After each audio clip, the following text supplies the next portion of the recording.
Capítulo 8. Conhecendo a colônia. Frederico levou-me para andar de aeróbus. São conduções coletivas usadas no plano espiritual. Em quase todas as colônias há aeróbus de 3 tamanhos: grande para muitos passageiros, médio e pequeno. Como não tenho com que comparar esse meio espetacular de transporte, poderia dizer que é um ônibus com mistura de avião, sem barulho, sem poluir, confortável e muito limpo.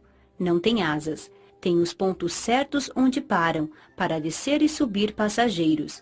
Há aeróbus que transitam só pela colônia, e alguns que vão de uma a outra, e ainda da colônia à terra. Eles não transitam pelo umbral, a não ser em raras exceções, indo direto a postos de socorro lá localizados. É muito confortável, não dá solavancos e desliza suavemente rente ao chão, ou metros acima dele. Nas viagens e ainda da colônia à terra, eles não transitam pelo umbral, a não ser em raras exceções, indo direto a postos de socorro lá localizados. É muito confortável, não dá solavancos e desliza suavemente rente ao chão, ou metros acima dele. Nas viagens maiores, como vindo à terra, desliza pelo ar. Os passageiros sentam-se em confortáveis poltronas. Os que transitam pela colônia não possuem condutor, e nos lugares em que devem parar, há um pequeno marco onde há um painel com botões. Aperta-se o botão indicando para onde se quer ir. O primeiro aeróbus que passar com destino ao lugar marcado, para. Os aeróbus que transitam fora da colônia têm um condutor que, além de dirigi-lo, ajuda no trabalho que se vai realizar. A vista do alto é muito bonita. Planejada, suas ruas e avenidas têm traçado perfeito. Os prédios são harmoniosos e todos ocupados, servindo a comunidade. Gostei muito do passeio. A colônia São Sebastião fica no espaço espiritual da cidade, em que vivi encarnada. Estranhando o fato de ela ter o nome de santo, perguntei a Frederico. Frederico, por que a colônia se chama São Sebastião? Patrícia, são inúmeras colônias pelo Brasil e pela Terra. São como cidades. Tem de ter um nome para facilitar e nomes não importam. São apenas designações. Ao ser projetada há tempo, seus benfeitores a chamaram provisoriamente de São Sebastião, para não dizer paraíso, que poderia ser confundida com paraíso céu. Pronta, continuou sendo São Sebastião. São é título dado ao bravo guerreiro Sebastião. Esperam os benfeitores que todos os moradores da colônia venham a ser bravos guerreiros e vencedores dos seus defeitos e vícios. Recebi de presente alguns bônus hora, e todas as distrações e lazer os amigos pagavam para mim. Achei um tanto estranho, parecia pagamento por ser útil, um trabalho remunerado. Um dia, ao voltarmos do teatro, acompanhavam-me Maurício e Antônio. Indaguei-os.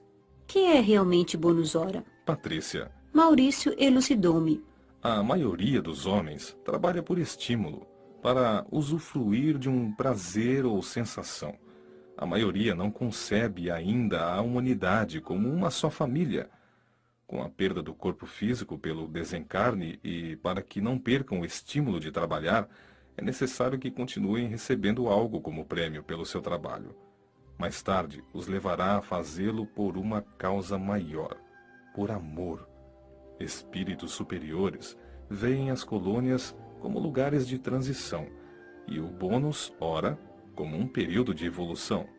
Esta é a razão pela qual os estagiários das colônias recebem o seu salário em bônus hora.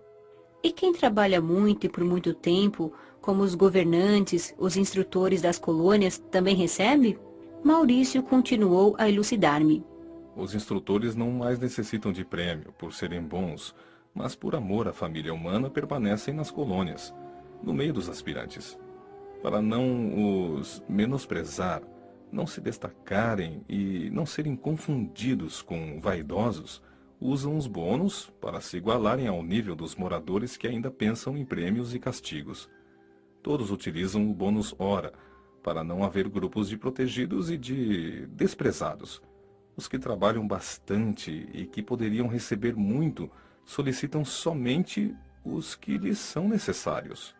Entendi que meus acompanhantes não trabalhavam para ter bônus hora, utilizavam-se deles somente quando necessário. Os dois muito trabalhavam e por amor.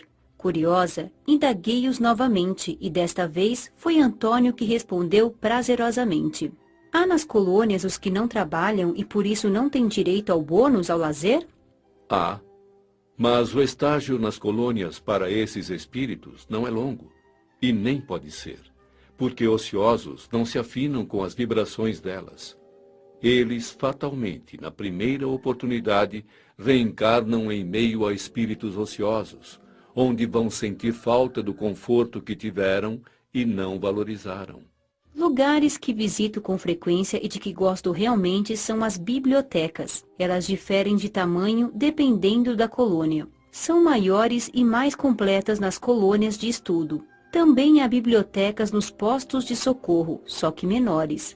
A biblioteca da colônia em que estagiei é muito bonita. Livros são organizados em estantes, tudo com muita ordem. Fiquei maravilhada por não encontrar livros velhos. Estão sempre novos, renovados pela mente dos que os plasmaram. Maurício explicou-me que os livros estão sempre novos, porque como todas as visualizações ou materializações do plano espiritual ou astral são de energia psíquica, não envelhecem. Há livros escritos somente para desencarnados, que só são encontrados no plano espiritual. São inúmeros livros de estudo, pesquisas, religiosos e em destaque os espíritas. De grande parte deles, os encarnados também dispõem para ler, principalmente os espíritas. Procurei um livro, e não o encontrando, o bibliotecário gentilmente me disse: Patrícia, a colônia de estudo tem esse livro. Quer que o peça para você? Quero. Quando volto para o apanhar? Ora, espere uns minutos, que estará aqui. Por um aparelho parecido com o moderno fax, fez o pedido e 10 minutos depois, pelo mesmo aparelho, recebeu o livro que queria. Puxa! Exclamei admirada. Não é uma maravilha? Falou entusiasmado o trabalhador da biblioteca. Dispomos de muitos recursos. Recebemos o livro pela desintegração e aglutinação. Não duvido que, daqui a alguns anos, os encarnados possam dispor dessa comodidade. Legais. São os livros que podemos colocar na televisão. A parte escrita aparece na tela e assim vamos lendo página por página, graças a um pequeno aparelho adaptado à tela. Não posso compará-lo ao videocassete. É diferente. É agradável ler pela televisão.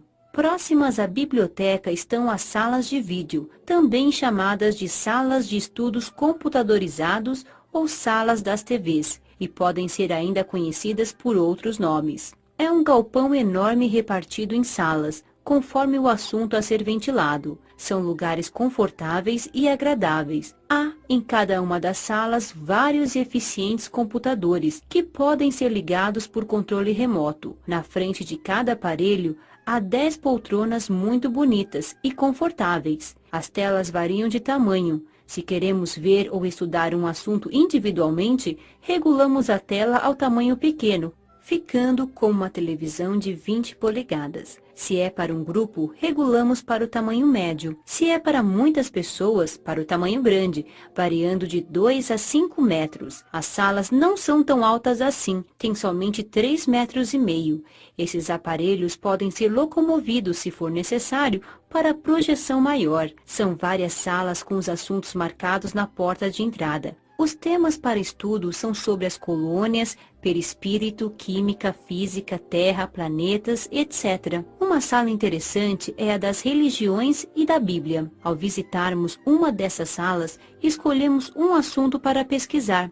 Exemplo, o olho humano. Podemos escolher o tipo de programação: fácil, explicativa ou completa. Ao escolher a fácil, aparecem na tela resumidas as explicações básicas sobre o olho. São narradas com algumas partes escritas. O olho é desenhado em todos os seus ângulos. Se a pesquisa é individual, coloca-se o fone de ouvido, para não atrapalhar os outros pesquisadores. Ao escolher a programação explicativa, a pesquisa aparece com muito mais dados. A terceira fase, a completa, a difícil, é assunto para profissionais. Tudo é muito esclarecedor, mas se por algum motivo não se entendeu a pesquisa, encontramos sempre nessas salas estudiosos, mestres que têm o prazer de orientar e ensinar.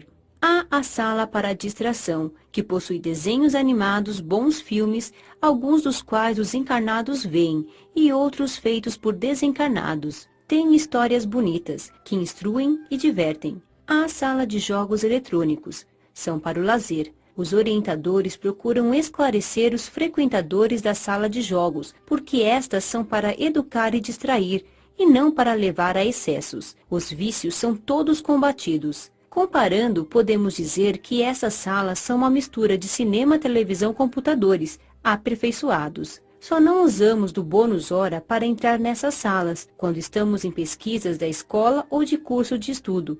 Este é bem frequentado pelos estudantes. Quase todas as colônias têm essas salas, mas não as vi em postos de socorro. Nas colônias de estudo, elas são bem grandes e são inúmeros os assuntos. Gostei e gosto muito de pesquisar nessas salas. Conhecendo quando encarnado o cinema, a televisão e o computador, encantei-me diante dessa tecnologia, mas o que mais gostei foi de usar esse processo para ver, conhecer as obras de Allan Kardec. Aparecem as imagens dele e de sua equipe encarnada e desencarnada, trabalhando em cada obra, estudando, pesquisando e sendo orientado pelos benfeitores que o ajudaram. Ver São Luís, Santo Agostinho e tantos outros fascinou-me. Que espírito fantástico é Allan Kardec! Por muitas vezes fui às salas para ver toda a obra e o que há sobre ele e seus trabalhos admiráveis. Este é um dos temas mais vistos, principalmente pelos que tiveram a ventura de serem espíritas, quando encarnados ou de conhecer.